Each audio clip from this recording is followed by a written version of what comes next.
పెంటపాడులో main రోడ్డుపై కాలువ సమీపాన గల శ్రీ పార్వతి రామలింగేశ్వర స్వామివారి ఆలయంలో శివరాత్రి సందర్భంగా ఆలయంలో పలు సుందరీకరణ పనులు చేస్తున్నారు. మనం ఇప్పుడు పెంటపాడులో ఉన్నటువంటి శ్రీ పార్వతి రామలింగేశ్వర దేవాలయంలో ఉన్నాం. ఈ దేవాలయానికి 100 సంవత్సరాల చరిత్ర ఉంది. ఈ దేవాలయం యొక్క విశిష్టత ఏంటంటే ఇక్కడ స్వామివారు పశ్చిమ ముఖాన్ని ఉంటాం, అదేవిధంగా దేవాలయానికి ఎదురుగా శ్మశానం ఉంటాం, ఉత్తరం వైపు ఏమో ఒక కాలువ ప్రవహించడం ఇక్కడ ఈ దేవాలయం యొక్క విశిష్టత. ఈ దేవాలయానికి సుమారు 15-16 గ్రామాల నుంచి మరి ఇక్కడికి వచ్చి ఈ దేవుడి మీద, ఈ స్వామివారి మీద నమ్మకం ఎక్కువ. ఇక్కడ ఎవరైతే పూజలు చేసుకుంటారో వారి కోరికలను భగవంతుడు తీర్చుతాడనే ప్రతీతి. దానివల్ల ప్రతి సోమవారం అదేవిధంగా కార్తీక మాసం వచ్చినట్టుకి పోటెత్తుతూ ఉంటారు ఇక్కడ జనం. అంతకుముందు ఈ శివాలయాన్ని స్టార్ట్ చేసింది వెలగల సుబ్బిరెడ్డి గారు స్టార్ట్ చేసి దాన్ని ఒక స్థాయికి వచ్చారు.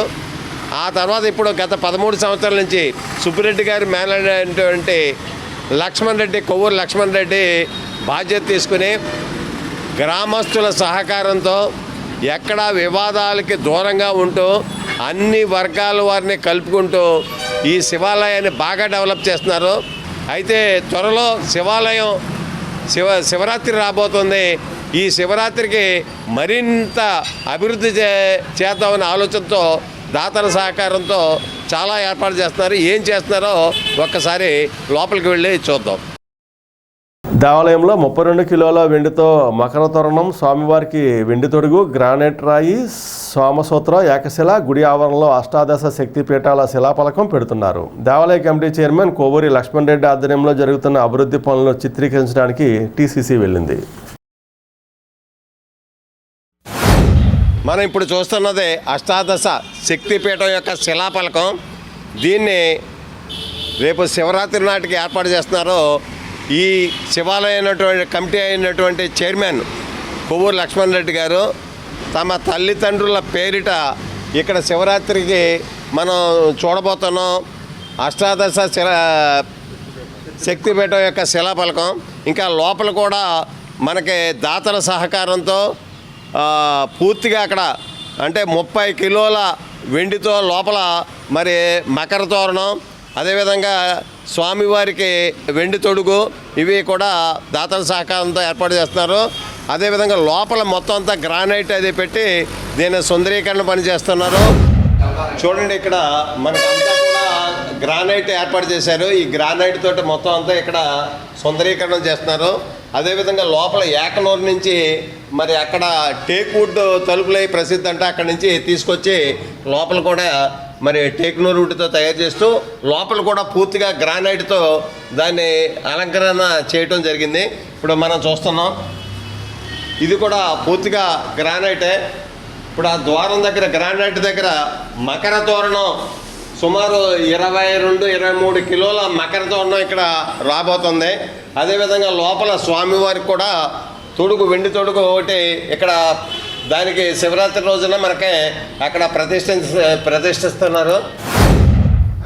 మనం ఇప్పుడు దివ్య స్వామివారి లింగాన్ని మనం చూస్తున్నాం.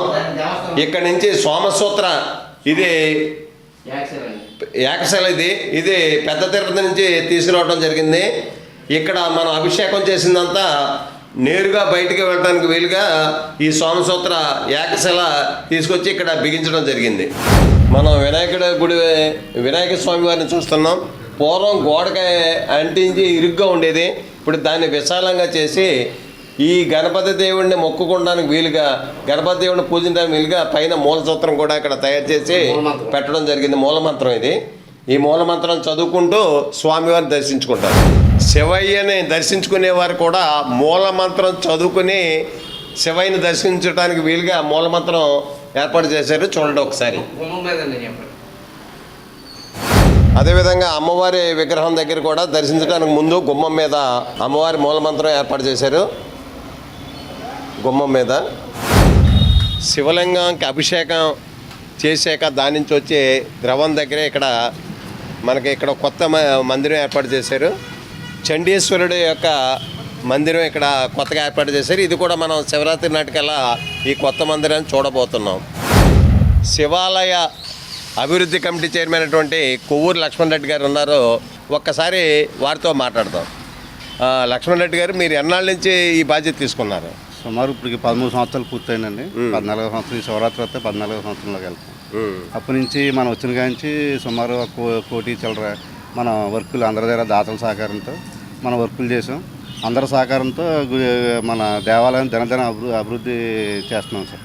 దీని మీద మీరు ఎక్కువ కాన్సన్ట్రేషన్ చేస్తున్నారు? కొద్దిగా నా వ్యాపారాన్ని కూడా వదులుకుని ఎక్కువ టైం ఇలాంటి ఏమన్నా పనులు ఉన్నప్పుడు మట్టుకి ఎక్కువ టైం మ్యాక్సిమం ఇక్కడే ఉంటానండి.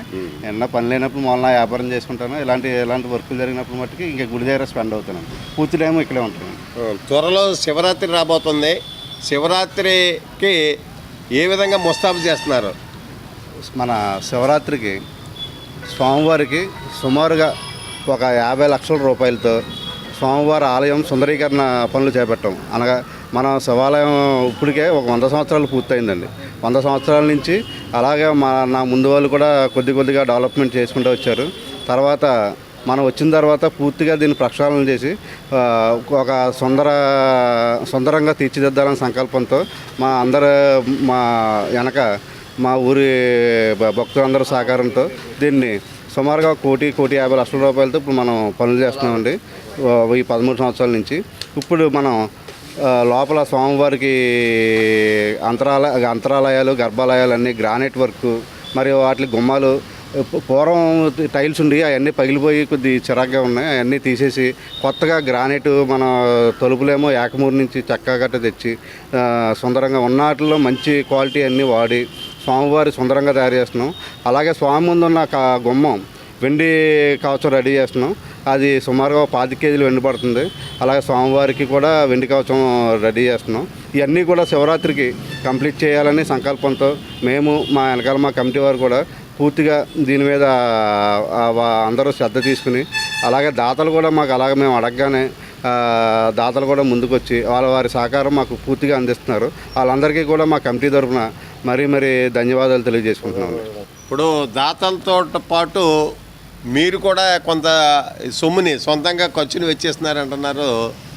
ఏ విధంగా దాన్ని ఖర్చు పెట్టారు? అది ఇంకా స్వామికి మనం చెయ్యాలని మా అమ్మ కోరిక మేరకు అది చేస్తున్నానండి. మా అమ్మగారు అడిగారు, అరే నువ్వు సేవే చేస్తున్నావు, మరి స్వామికి నువ్వేం చేయవా అని అడిగారు. ఆవిడ ఎందుకన్నదో అని నేను ఆ ఉద్దేశంతో మా అమ్మ కోరిక మీదకు అష్టాదశ శక్తిపీఠాలు సుమారు 2 లక్షల పైన అవుతున్నాయండి. అది మొత్తం అంతా నేను సొంత ఖర్చుతో చేస్తున్నాను. అదే మన స్వామికి చేసేది మనం అనుకోకూడదు. అలాగే ఏమైనా వాటర్ ప్రాబ్లం వస్తుందని కూడా మనం సబ్మెక్సిబుల్ ఇప్పుడు ఈ వర్క్తో పాటు 1 లక్ష రూపాయలతో సబ్మెక్సిబుల్, దానికి సంబంధించిన ట్యాంకులు, వాటర్ ట్యాంకులు అన్నీ ఈ వర్క్తో పాటు ఏర్పాటు చేసాం. ఈ కాంచి ఆ ఇబ్బంది కూడా ఉండదని మీ అందరికీ సమ్ముఖంగా తెలియజేసుకుంటున్నాం. దీనికి సహకరించిన వాళ్ళందరికీ కూడా మరీ నా తరపున, అలాగే మా ఆలయ కమిటీ తరపున కృతజ్ఞతలు తెలియజేసుకుంటున్నాం. దేవాలయం మరమ్మతులు అన్నీ చేస్తున్నారు కదండి, దీనికి సంరక్షణ కార్యక్రమం అది తర్వాత ఎప్పుడు ప్రారంభిస్తారు? మనం సుమారుగా మన దర్శనం ఆపి ఇప్పటికే 2 నెలలు పూర్తి అవుతుంది.